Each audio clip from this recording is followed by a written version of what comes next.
This audio presentation of TNT, It Rocks the Earth, by Claude Bristol, is brought to you by audioenlightenment.com. Copyright 2012, all rights reserved. Forward. It was that period approaching the end of the second year of the Great Economic Depression when hopefulness had almost vanished from business life, and everyone was overwhelmed with fear, that Mr. Claude Bristol, my close business associate of many years' standing, astounded me by relating a most amazing experience in having found that something for which he had been searching many years. As he revealed the truth which had come to him, I at first was skeptical, but he took me along with him. I too began to see the light which only stimulated my ambition for further knowledge of the theme of how to live powerfully by adapting that science which relates to the development of the human personality. I realized that there was a great change for good coming over myself, and sensed the possibilities of what could be done if the members of our own organization put the author's teaching into practice, and forthwith arrangements were made for him to talk to our entire staff. The immediate response of every member of our organization in demanding a copy, followed by the most remarkable transformation of individuals and organization, brought home the positive conviction to me that the message contained in this theme was exactly what the world needed most, and that a great service could be rendered by publishing same for general distribution. In TNT, It Rocks the Earth, you are told exactly how to acquire a wonderful secret, that power, or whatever you wish to call it, which, when accepted and developed through a process of right thinking, creates a philosophy of life which sweeps away all obstacles and brings that which every human desires, success, happiness, and contentment. If it were not for the fact that I am intimately acquainted with the author, I would pause to wonder where he acquired these facts and principles which he sets forth in the story. But suffice to say that I know that he knows what he is talking about, and he clearly outlines a system of mechanics which can be used by everyone, irrespective of his or her walk in life. Do exactly as he said, put his plan into operation, and I also promise you that almost overnight you will be transformed, and the things for which you have wished all your life will be yours. Your fears, trials, and tribulations will fade into the mist. The door of yesterday will be closed forever. A grand and glorious feeling will engulf you, and you will smile, and when you do, the door will smile with you. I know it, I believe it, and it is so. Frank W. Camp. There is no doubt in my mind that we will get in life what we desire in a ratio of the earnestness of our purpose in going after it. J.C. Penney. Author's note. To express the thought in another way, we get out of life exactly what we put into it, nothing more, nothing less. So it is with the message within these pages. You will get out of it in the same ratio which you accept the theme and apply the principle. Therefore, if you wish to develop and get what you want in life, do not loan or give this book away, but make it your constant companion and reread it as frequently as possible. The more often it is reread, and the more workable become the principles and the clearer the road ahead. Chapter 1. Detonating Caps. Verse. He who does not know what the world is does not know where he is, and he who does not know for what purpose the world exists does not know who he is, nor what the world is. A first-century message.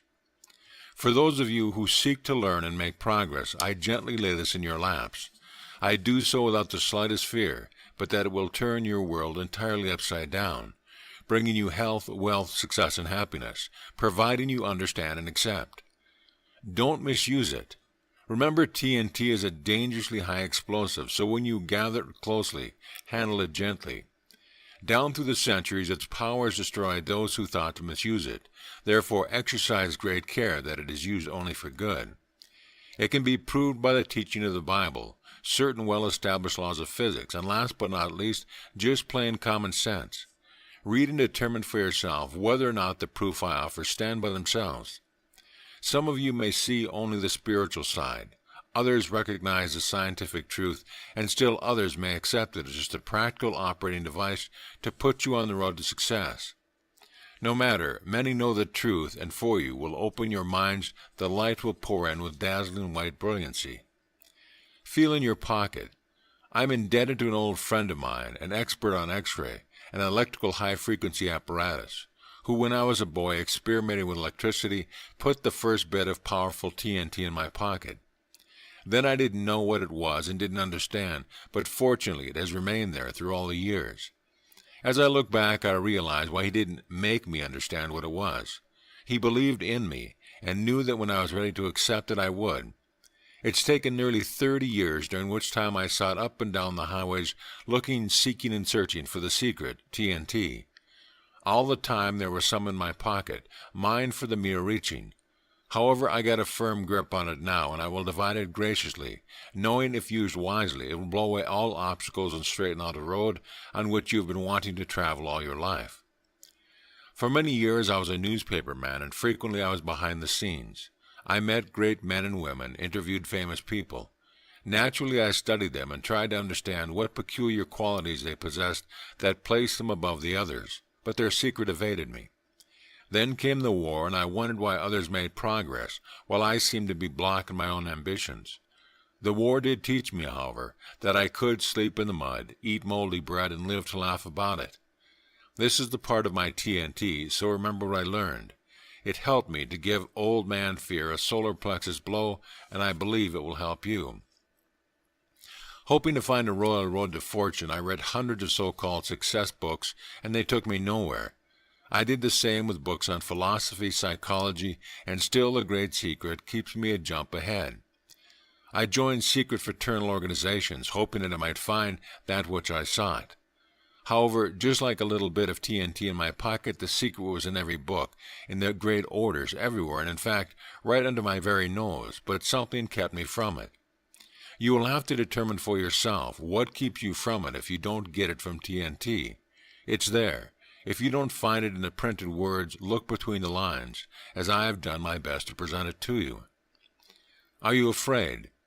Following the war, I became a member of a coast-wide investment banking organization, and during the years I cherished quite a dream, as did thousands of others in all lines of business, only to discover that the air castles which I built were on an unstable foundation, that something which turned the world upside down financially entirely obliterated my air castles, and I became afraid. I got lost in the fog. Everywhere I turned, something fell in on me. As an executive of the organization, my responsibilities multiplied. Our business, due to the economic changes which were taking place in the world, faced a crisis, and many people, failing to understand the catastrophe which had overtaken business everywhere, were critical, all of which brought worry and many sleepless nights. I found myself dreading to go to my work, fearing that each day would bring added misery. The weeks went on, and conditions got worse and worse. I was baffled. Several times I talked about getting out of the business, and one day, in the latter part of June 1931, I made up my mind to leave. I mentioned it to one of the women with whom I had been associated for several years, and saw nothing but reproach in her eyes. That night I tried to sleep. Again I found it impossible. I paced the floor for hours.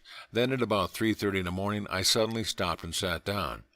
I was face to face with myself. I could follow the inclination to run and leave the others to carry on by themselves, or I could stay and do my share, a duty which I knew was mine. I caught myself saying almost aloud, "Right is right. It has always been right. It can't be otherwise," something I would have been taught since infancy. Suddenly there appeared to be an unfoldment. Out of the air came a voice saying, "What have you been seeking all these years? What were you taught? What did you learn? Where have you been, and where are you going?" I jumped to my feet, crying, "I know it. I've got it now. It's the secret.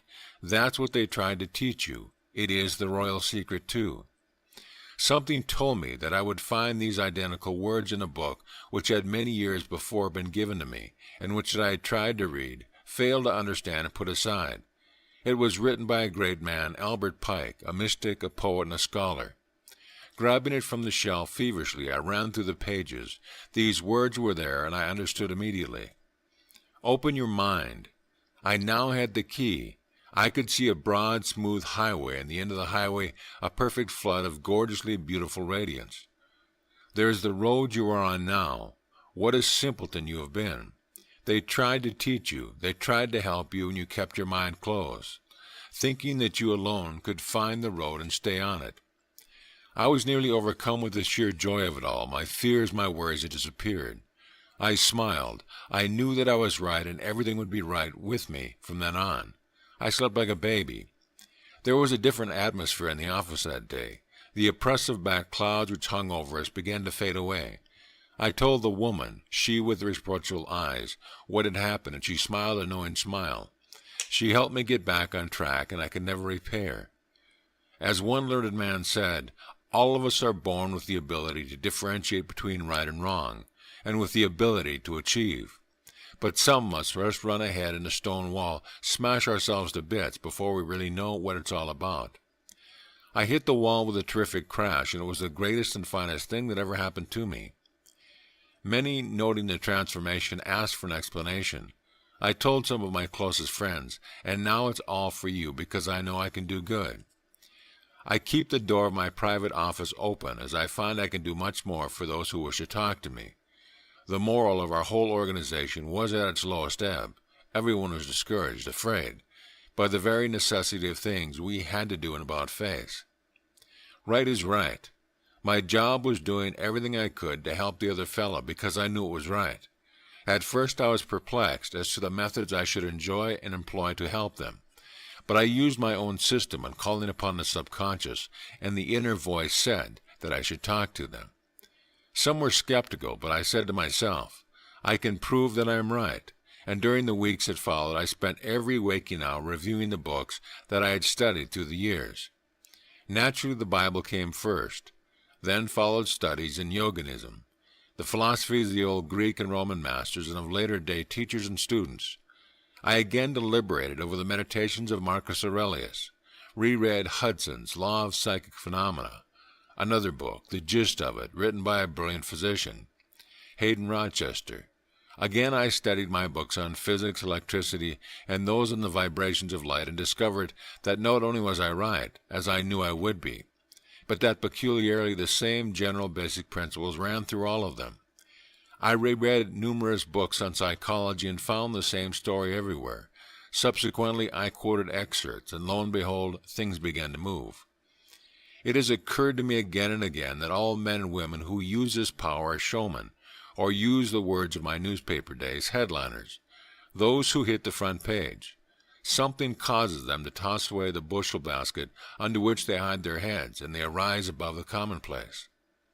Where is your niche? Surely you will agree that they may have the power to the nth degree. But if they do not become headliners, they never get a niche in the Hall of Fame. It doesn't follow that they are newspaper publicity seekers, because some of them are very reticent. But by their very reticence or showmen, others adopt certain peculiarities or use certain devices to make them stand out from their fellow men. Some wear an efficacious smile, others scowl, and still others have a certain charm of manner. Long hair, whiskers, and sideburns play their part. Flowing robes and distinctive dresses are worn by others. The showmanship of some is evidenced by red neckties, others by spats, affected manners. Many master the art of oratory, the science of warfare, banking, statesmanship, politics, the art, but all of them stand out in the full glare of calcium headliners. The number is legion. I mention a few of these of history today. Nero, Julius Caesar, Christopher Columbus, Cleopatra, Balzac, Edgar Allan Poe, Benjamin Franklin, Graham Bell, Will Rogers, Douglas Fairbanks. They have been and are found in every walk of life. Gandhi uses his power, I am sure, and I think he is the greatest headliner of present time. You can find many pictures showing him in the modern civilized garb of man, but today, and for several years, he has kept his hair cropped short, worn a loincloth and a pair of huge spectacles. I have no right to say that Gandhi affected his attire for any particular purpose, but I believe he has done it to focus the world's attention upon himself for India's cause. We have seen Eli Culbertson, the bridge-playing expert, perform.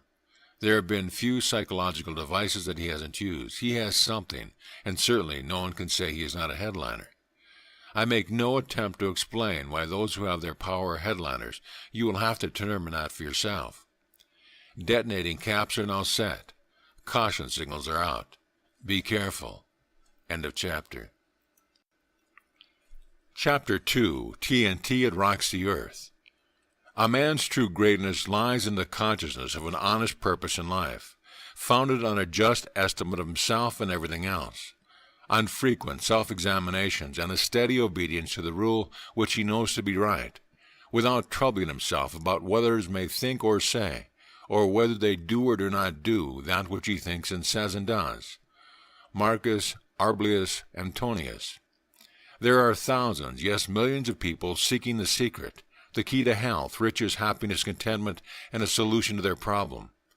Through the ages, many men and women had the secret, used the power, and I am positive you can acquire too if you'll think as you read, accept, and apply the ideas contained herein. What do you think? Where are you going? An old story. I repeat an old story. Down on a levee in Mississippi, two black men were dozing. One of them yawned, stretched his arms, and said, "Gee, I wish I had 1,000,000 watermelons." The other gentleman said, "Rastus, if you had 1,000,000 watermelons, would you give me half of them?" "Well, no, sir." "Would you give me a quarter of them?" "No, I wouldn't give you a quarter of them." "Rastus, if you had 1,000,000 watermelons, wouldn't you give me even 10 of them?" "No, sir, I would not give you 10 of them." "Well, wouldn't you give me one lousy watermelon?" "Say, Sam, I wouldn't give you even a bite of one if I had 1,000,000 watermelons." "Why not, Rastus?" "Because you're too lazy to wish for yourself." There's much to be gleaned from that story. You'll understand as I proceed. Scoffers do not succeed. I am fully cognizant that some will scoff. There have always been scoffers, but scoffers never succeed. They never get any place in life, simply become envious, while the doer or the person who is moving forward has to jump over or go around them. They have nothing but a nuisance value in life. Some of you may dismiss all of this as you have done before, as you always will. But for those of you who are interested, are still willing to learn, I promise you can learn and make progress for yourself. I take it there isn't an intelligent man or woman who isn't really interested in getting ahead. But I have often wondered if there isn't a negative quality in most of us which precludes us from really starting. If you believe it, it's so. There's a saying I thoroughly believe in. If you believe it, it is so. Simply a cryptic statement or digest of what I give you. All the great philosophers, Buddha, Confucius, Muhammad, Jesus, and many philosophers, taught a great fundamental idea. It is found in all religions, cults, creeds, and sects. Everyone runs the same general theme, the gist of which is my word is, if you believe it, it is so. I quote from the Bible, "As a man thinketh in his heart, so is he." As a man thinketh in his heart, so is he. If you believe it, it's so. Note the similarity. Reduce the whole thing to one word, faith.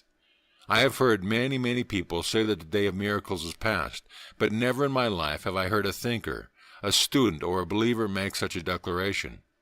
Surely the days of Aladdin and his lamp are gone. Perhaps they never existed.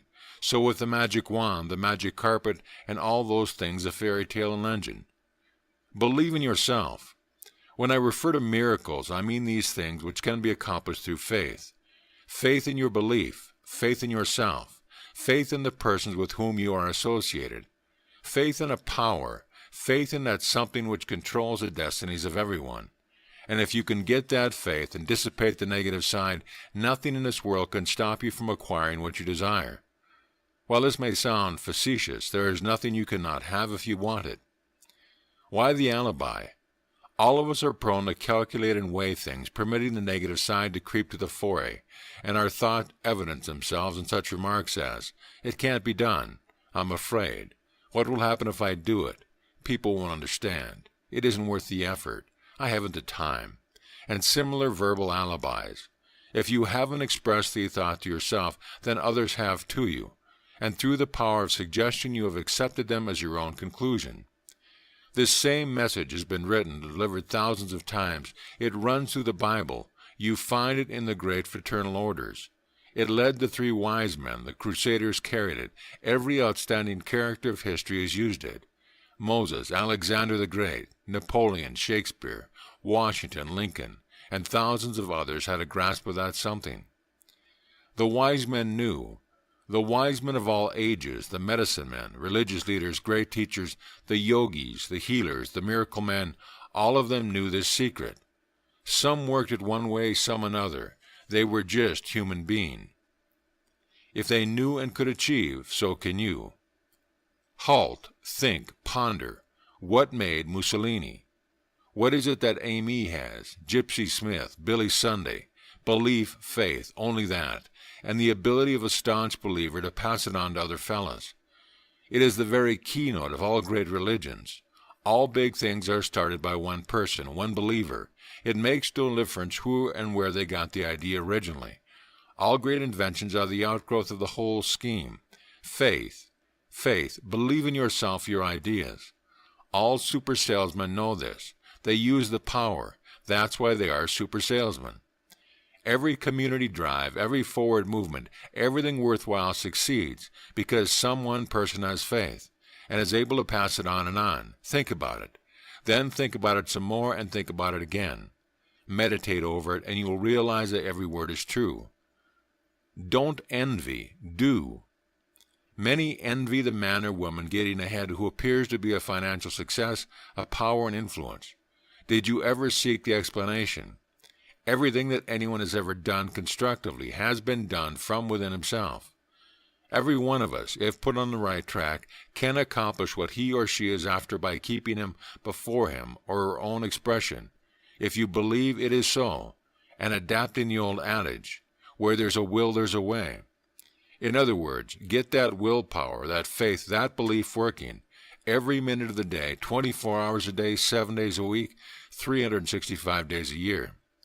And I promise you, if it's done, you will leave people around you in the progress you make as rapidly as high-frequency electrical discharges oscillate through the ether. Stop, think, meditate. Pause and think for a moment. What is organized propaganda? Nothing more, nothing less than a well-developed plan to make you believe. You saw it work in the war days, and if you're wide awake to what is going on around you, you know that it's being worked in every line of human endeavor today.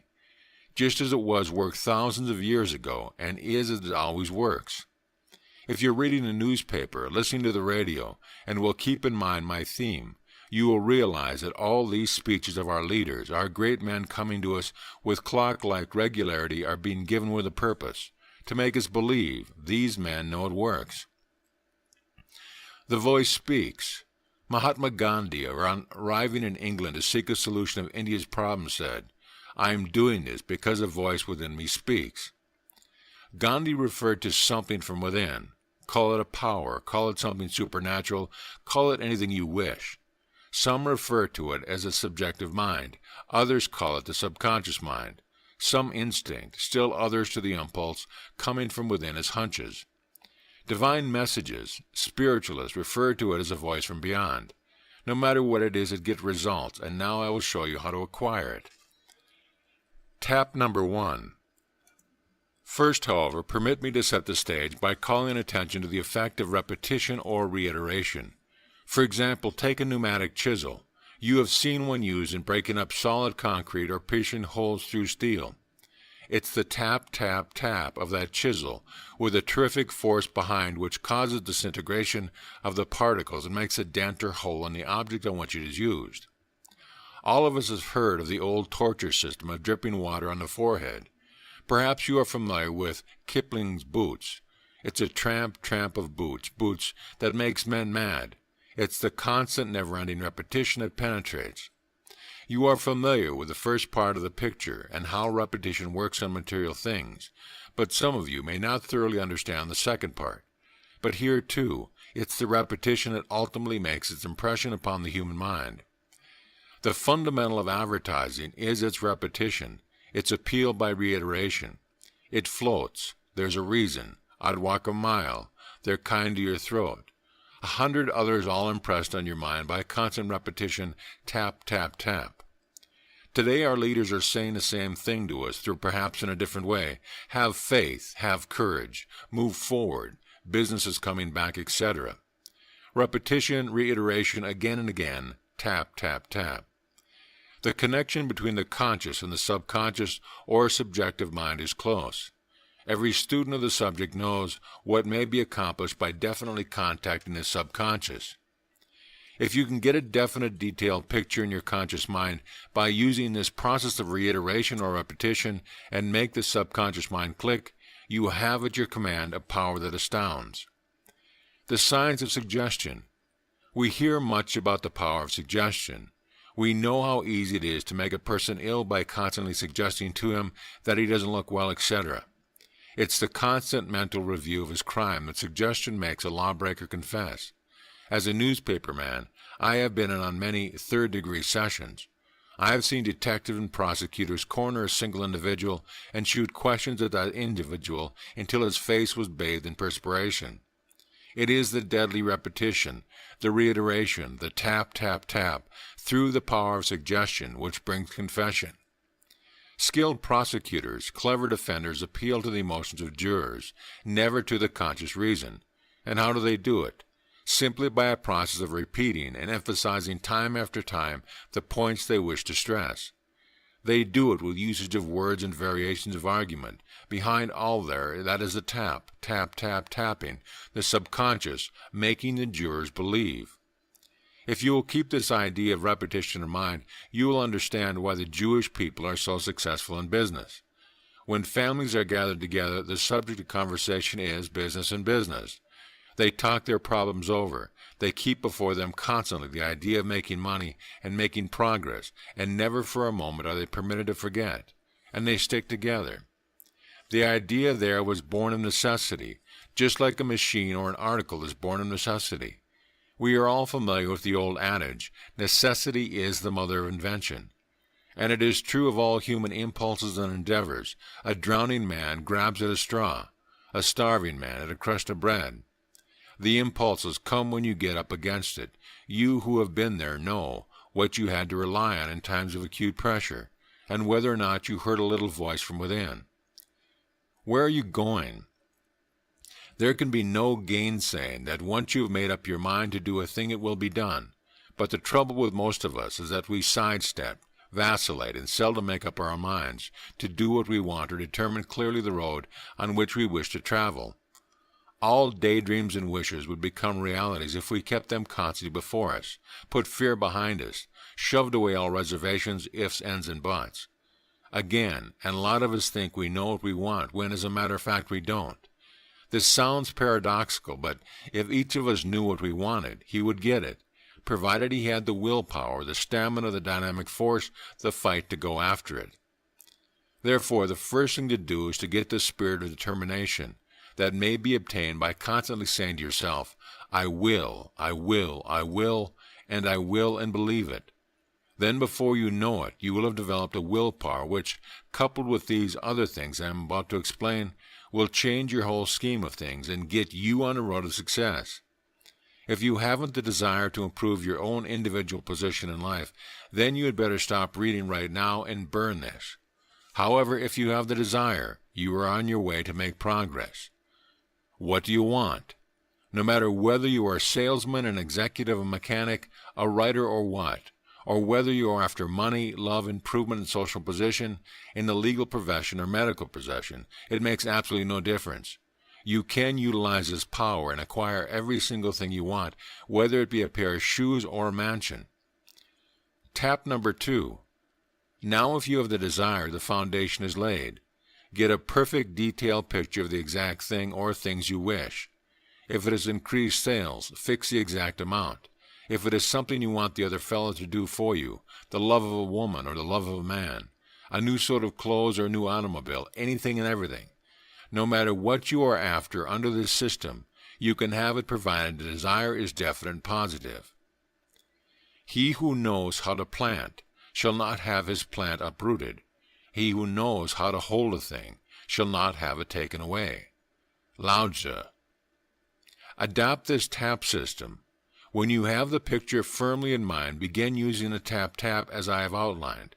It is going to be the repetition, the reiteration of that picture upon the subconscious mind that will cause a little voice from within to speak and point out to you accurately and scientifically how you are to proceed to get what you want. And when you move, all obstacles will become phantoms. Use small cards. The idea is to keep the picture or pictures before you constantly, as an aid in the visualization of the things you want, and to keep them uppermost in your mind, write a word picture of them on several small cards. Keep them always in your possession and look at them as frequently as possible, bearing in mind that the more often you glance at them, the firmer becomes the impression upon your consciousness. As a suggestion, pin one card above the mirror to be looked at in the morning when you shave. Permit the details of your wishes outlined on the card to increase as you continue to develop the mental picture. Have another card convenient to look at while you eat your lunch or dinner. Use the cards again just before you go to sleep. Keep it up. Tap, tap, tap. However, there's no point to writing down your wishes until you have determined that every single detail of what you want is to be photographed permanently in your mind, to stay there until you become reality. Where is your mirror? Augment the foregoing formula with the use of a mirror. Study yourself in the glass. Search deeply into your eyes. Become acquainted with yourself. Know yourself thoroughly and have yourself tell yourself what you want and where you are going. Sooner or later, you will see the reflection of your wishes in the mirror every time you peer into it, and your daydreams will gradually take shape. When you get the picture clearly defined, do not for an instant permit them to escape you. Hold them with bands of steel. So use all that is called fortune. Most men gamble with her, and gain all and lose all, as her wheels roll. But do thou leave and unlawful these winnings and deal with cause and effect, the chancellors of God. In the wheel work and acquire, and thou hast chained the wheel of chance, and shall sit hereafter out of fear of her rotations. Emerson's Self-Reliance. Constant practice of writing down your wishes and using a mirror will work wonders. Shortly you can form the pictures at will, without the use of either cards or mirrors, and you will find yourself tapping the subconscious mind almost automatically. Start wishing. Don't be afraid of overdoing or becoming extravagant with your wishes and desires because, as I said before, you can have every single thing you wish, but you must become adept at doing exactly as I tell you. Bear in mind that this whole theme is as old as the universe. The only thing I do is to give you what may be considered the practical mechanics. As we all know, the proof of the pudding is in the eating, and if you have any doubts as to whether or not I am giving you an exact science, try it. The automobile will begin to take shape. You will get the new shoes, and the bricks of the mansion will fall into place as though a magical hand has touched them. I know it, I believe it, and it is so. I take it that most of us have been taught the efficacy of prayer. Think a moment. It is the wish, the prayer, with that reiteration, repetition, tap, tap, tap.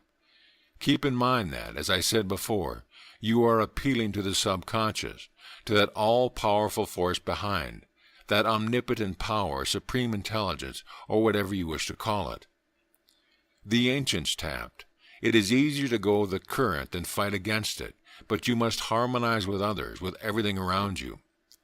No longer let thy breathing only act in concert with the air which surrounds thee, but let thy intelligence also now be in harmony with the intelligence which embraces all things.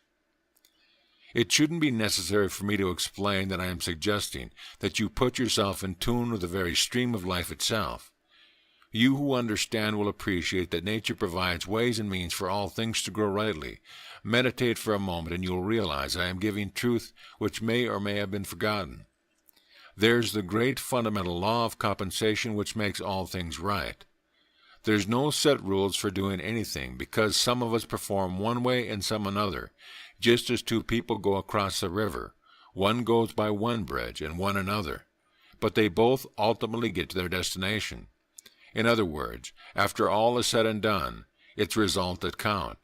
And if you'll make up your mind to exactly what you want and follow these simple rules which are given herein, everything you are after will be yours.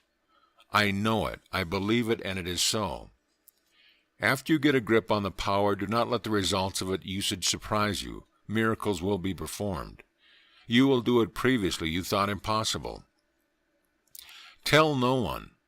It is not well that you should tell anyone of your wishes or desires, your innermost ambitions. Keep them to yourself, for should some person learn what you are after, they may place obstacles in your way and otherwise attempt to hinder you. Should barriers accidentally fall or be placed in your path, climb over or go around them. Go whistling blithely by. Remember, nothing can stop you but yourself. I know it, I believe it, and it is so. I also am one of those who believes that all things are relative. To my way of thinking, if a man can earn $1, he can as easily earn 10. If he has 2 suits of clothes, he can have 10. The only difference is the amount of energy he is willing to expend, and this goes for acquiring $100 to $1,000, and from then on it is a matter of only adding ciphers. There is no limit as to what a person may do or secure provided he makes up his mind and steadfastly and determinedly moves towards his goal. Look within.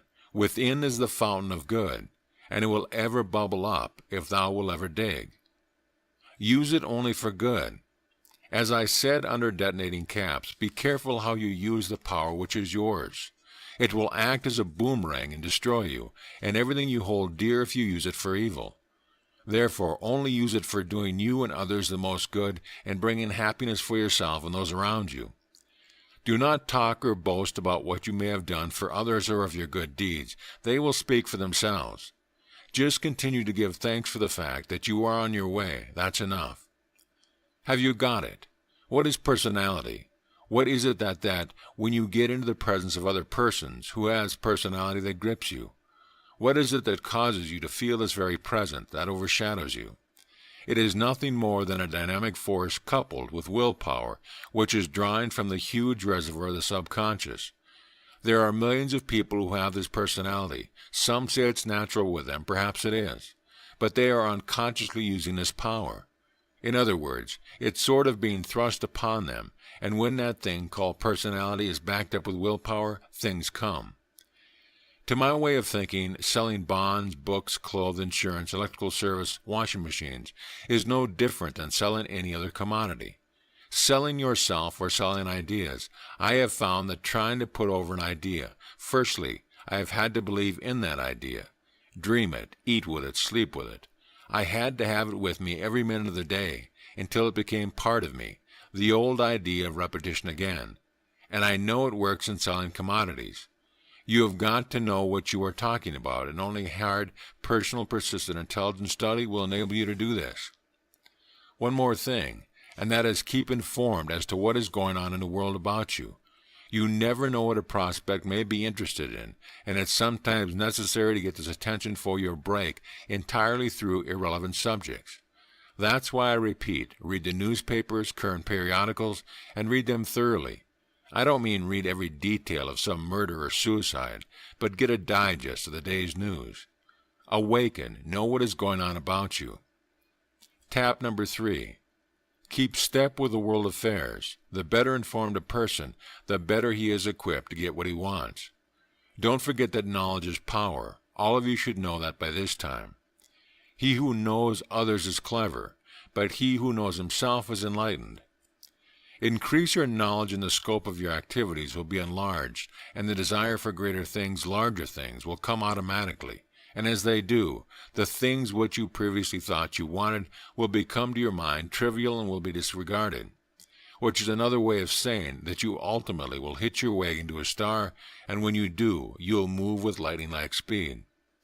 Study, learn, and work. Develop a keenness of observation. Step on the gas, become alive for yourself, and you'll pass it on to the other fella. Get confidence, enthusiasm, and you'll set up like vibrations all around you, and that's the theory of all life, as old as the world itself. Like begets like. A laugh brings a laugh. A good deed calls for a good deed. Riches beget riches. Love, and so on. The old law of attraction stated in Ampere's theory of electrical magnetism is, parallel currents in the same direction attract one another. And when you are out of tune and antagonistic, you put others out of tune and make them antagonistic because parallel currents in opposite directions repel each other. Wishbones need backbones. However, don't get the thought that I have given you of an oversized wishbone which will enable you to sit down and by talking to yourself, through the idea of repetition, get what you want, because it will never work. You have got to have the wishbone backed up with a backbone, and that isn't all. The wishbone and the backbone must be coordinated and synchronized to a point where they are running in perfect harmony, and when they are in tune, you will find personality developing. I take it that all of us have admired the intense type of a person. I mean by that one whose shoulders are back, whose chest is out, whose head is up, and whose eyes are alert. It is easy to pick out in any organization those whose feet lag, whose shoulders droop, whose chins sag, and whose eyes are blank. drifters, loafers, quitters. First measure yourself, then study those with whom you are associated, and you can tell at almost a glance those who will make progress and those doomed to failure. Every physical movement tells a story. Each marks your personality. Take another good look at yourself in the mirror and probe again and again. You know whether you've got it or not. If not, make up your mind to get it. You can and you will if you make up your mind. The eyes have it. If you will develop that intensity of purpose, determination to get ahead, shortly that determination will show in your eyes. You have heard people say that a certain person has a penetrating gaze, that he looks right through one. Well, what is it? Nothing more than the fire from within, intensity, or whatever you wish to call it, which means that the person who has that gaze usually gets what he wants. Remember, the eyes are the windows of the soul. Look at the photographs of successful men, study their eyes, and you will find that every one of them has that intensity. Therefore I say, let it be reflected in the way you walk, in the way you carry yourself, and it will not be long before people will feel your presence when you walk through a crowd, and an individual prospect will feel that personality when you talk with him. All of this is to explain that it takes an affirmative type to make progress, and the things I have pointed out may be utilized to develop you into an affirmative type. The negative type is sunk before he starts. Nature takes care of these situations through the old law of the survival of the fittest. We know what happened in the days of Sparta, when children were put on their own at a baby age, and only those who survived were given further chance. A negative type is a quitter, or another way, a quitter is a negative type. And while there is no point to going around hitting everyone on the nose just to start something, always remember it's poor business to let yourself to be put on a defensive, as that is a negative sign. The person who won't be licked can't be licked. If you are taken unaware and suddenly put on a defensive, snap out of it. Take the offensive, because if you remain on the defensive, you are beaten. Every day in every way. Of course, to bring about this intensity of being, it's necessary to be in good health. I do not claim that the power of will is a cure-all to mend broken legs and all the other sort of things. But I do know that the constant application of the theory herein advanced will aid a person in ill health. All of you have heard of Dr. Emile Coué, the Frenchman, who was in this country a few years ago telling people they could cure themselves if they would adapt his plan. His idea was that they should say to themselves, every day in every way I am getting better and better. Just ponder over that for a minute. There was nothing new in that idea any more than there is in the ideas which I put forth.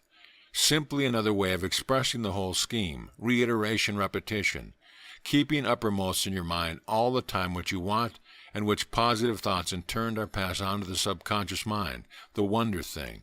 Think health, wealth, and happiness, and they will all be yours. It cannot be otherwise.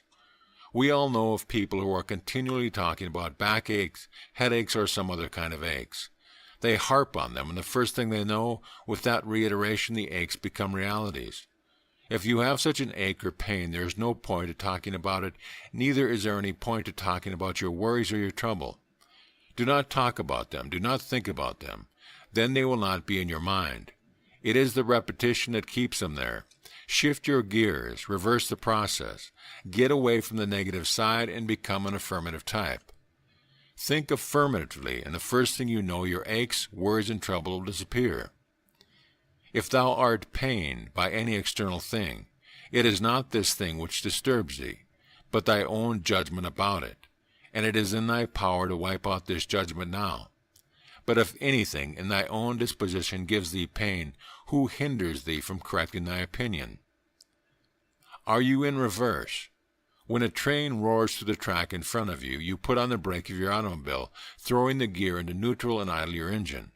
You are on your way again just as soon as the train passes, but you certainly do not throw your gears into reverse and go backward. Compare yourself to the gears of your automobile. In reverse, place all fears, worries, troubles, aches, and pains. And when things go wrong, simply put on the brakes, idle your engine until you can clearly see the road ahead. In high is everything you desire: health, wealth, happiness, and success. No power in the world except your hand can put the gears of your automobile into reverse. If your own gears get in reverse, remember you alone put them there. Erect a steel wall on the right side of the reverse gear, close the doors of yesterday, and you will have to shift from low into high and stay there. We are living in a great crisis in human history.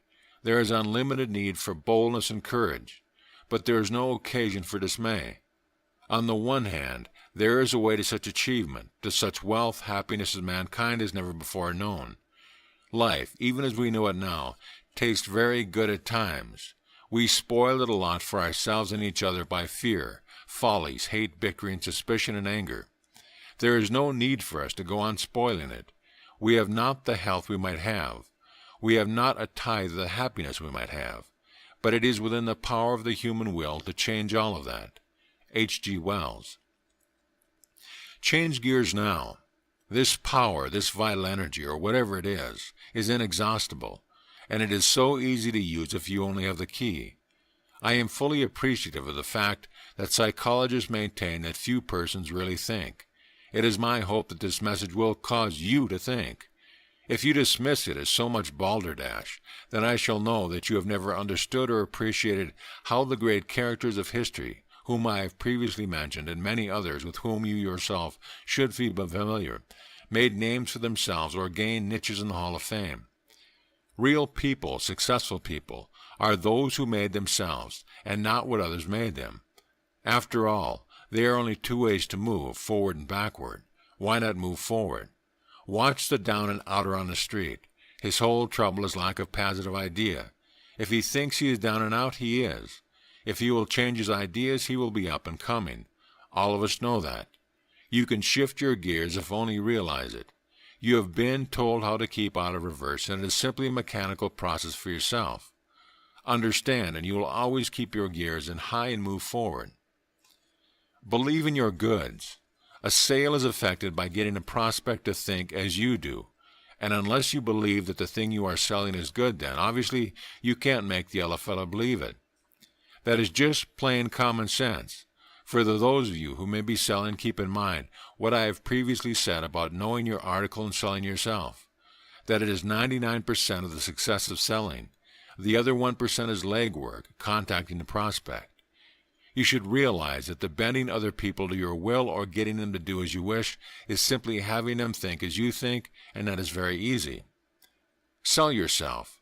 Charles Schwab said, "Many of us think of salesmen as people traveling around with sample kits. Instead, we are all salesmen every day of our lives. We are selling our ideas, our plans, our energies, our enthusiasm to those with whom we come in contact. So it is with every endeavor, and especially true of selling commodities, because you must contact people. And when I say contact, I mean contacting them face to face.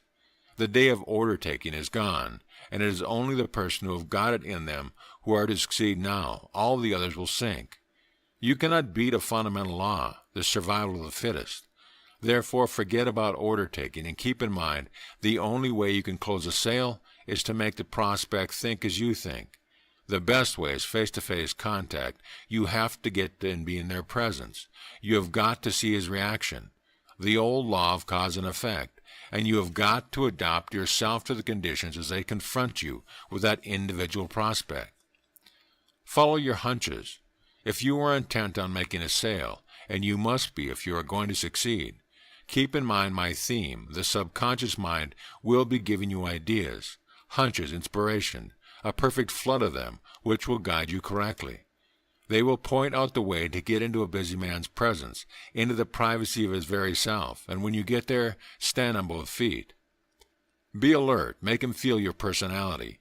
Know what you are talking about, be enthusiastic, and don't quail. You are just as good as he is, and beside, you may have something which he hasn't, and that is utmost confidence, utmost faith in the article you are selling. On the other hand, if he is in success, he also has personality. Therefore be sure to put the contact on a 50-50 basis.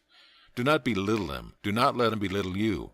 Meet on common ground. Make him like you, and when he likes you and you him, success is on its way. Remember, you are going to sell him. There is strength in teamwork. The esprit de corps, pounded into those of us who were in the Army, made the American forces what they were.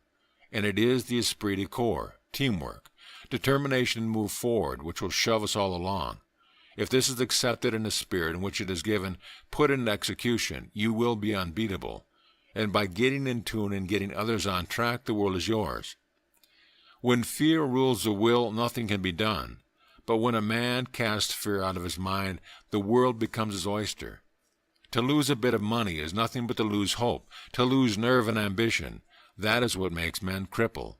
Herbert Casson. Ascertain exactly what you want and use the mechanics given, and you will discover more gates open for you than you ever dreamed existed. I am not interested in any prophetic explanation. I am interested in result. A light will dawn upon you, and you will see clearly ahead how to achieve what you are after.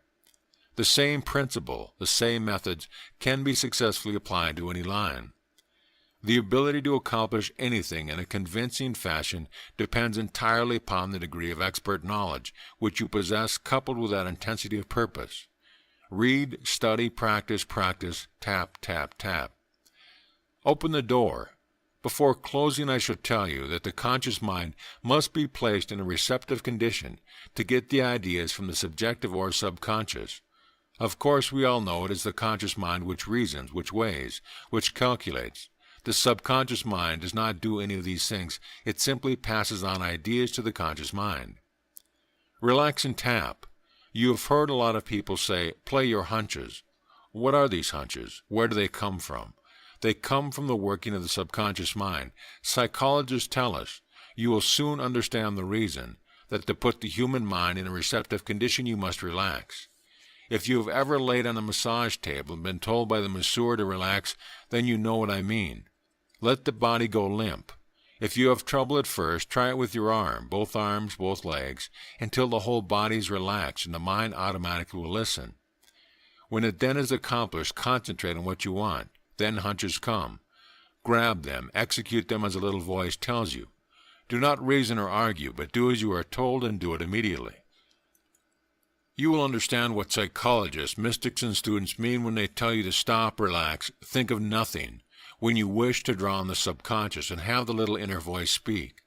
As you further progress, you will also begin to realize what the seers of the East had in mind when they said, become at ease, meditate, go into the great silence, continue to meditate, and your problem will fade into nothingness. The road ahead will become illuminated, and your burdens will fall away one by one. Is there anything clearer than Pilgrim's Progress? My message is no different than that which was conveyed there, only as I said before, I put it to you in perhaps different words. The mysterious nothingness. The late Thomas Edison, explaining his success of inventing, said, I began by using my accumulated knowledge, but most of my inventions are completed with ideas which flash into my mind out of thin air. Fred Oat and Charles Daly, associated with Mr. Edison for more than 50 years, solved the secret of making synthetic rubber. I quote from a newspaper story dated October 21st, 1931. On Monday, Mr. Edison started to sink into a stupor, but Mr. Daly and Oat were still pounding doggedly, determinedly, concentrating, tap, tap, tap at their experiments. And on Tuesday night, the solution flashed out of the mysterious nothingness. The little voice spoke, just like it always does when you make up your mind what you want and when you go after it. If your own little inner voice suggests that you ask for something, do not be backward about asking. You have nothing to fear. The other person will never help you unless he knows your wishes, so you must ask. Accept the theory advanced herein and practice intelligently, and the voice will speak just like it did for Edison, Ott, Daly, and thousands of others, and you will get results. All will be yours.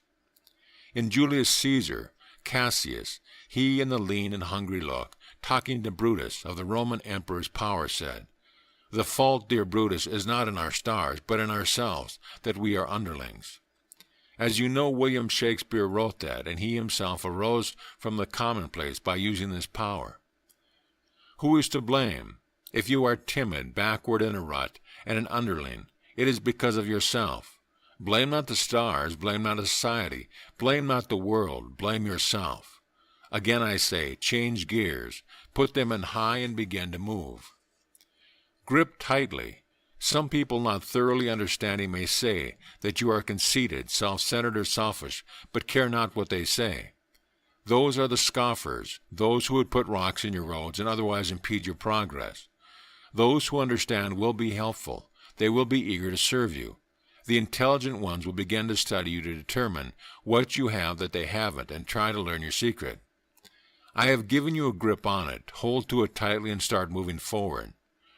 George G. Nathan, one of America's foremost critics in a compilation of living philosophies, declares he has never known a man who succeeded in life in a material way who did not think of himself first, last, and at all time. Naturally, I don't know just how Nathan meant that, but I am sure he did not mean that a successful man is selfish to the point where he isn't helpful to others, because if you follow that theme as I have outlined it and get on the road to success, you will not be led to act ruthlessly. Service pays dividend. As a matter of fact, the exact opposite is true, because you will find that you will wish to do charitable things, good things for other people, performing services involving the throwing out of crumbs that were, and your willingness to do something for the other fellow will bring a willingness on his part to do something for you. There is nothing selfish about this. It is just a matter of cause and effect. Remember Ampere's laws of attraction. Like begets like. When you perform a service, you will be paid huge dividends. There is no mystery about it. It is just so. I am the master of my fate. I am the captain of my soul. Henley. As a man thinketh in his heart, so is he. Jesus. I know it, I believe it, and it is so. TNT, it rocks the earth.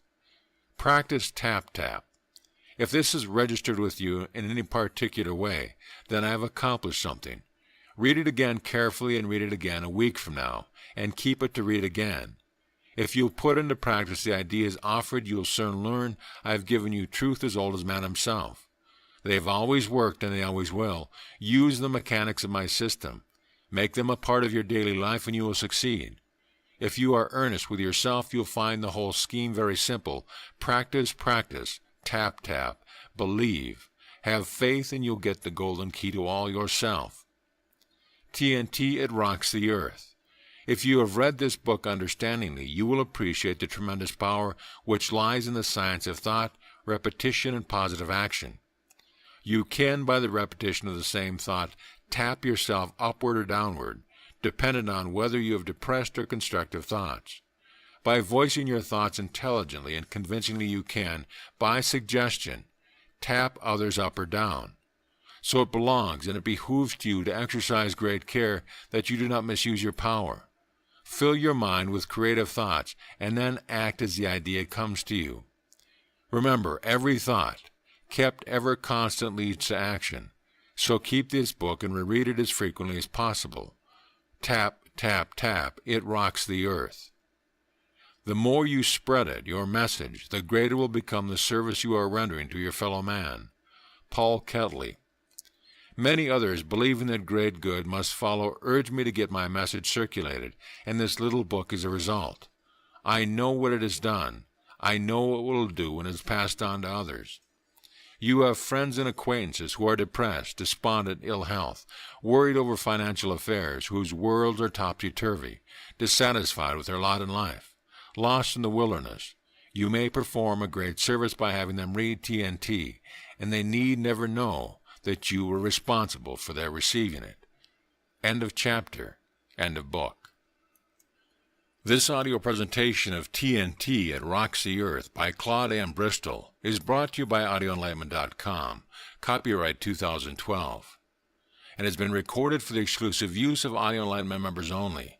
If you have received this audio from any website other than our own, please visit our website. Let us know at your convenience.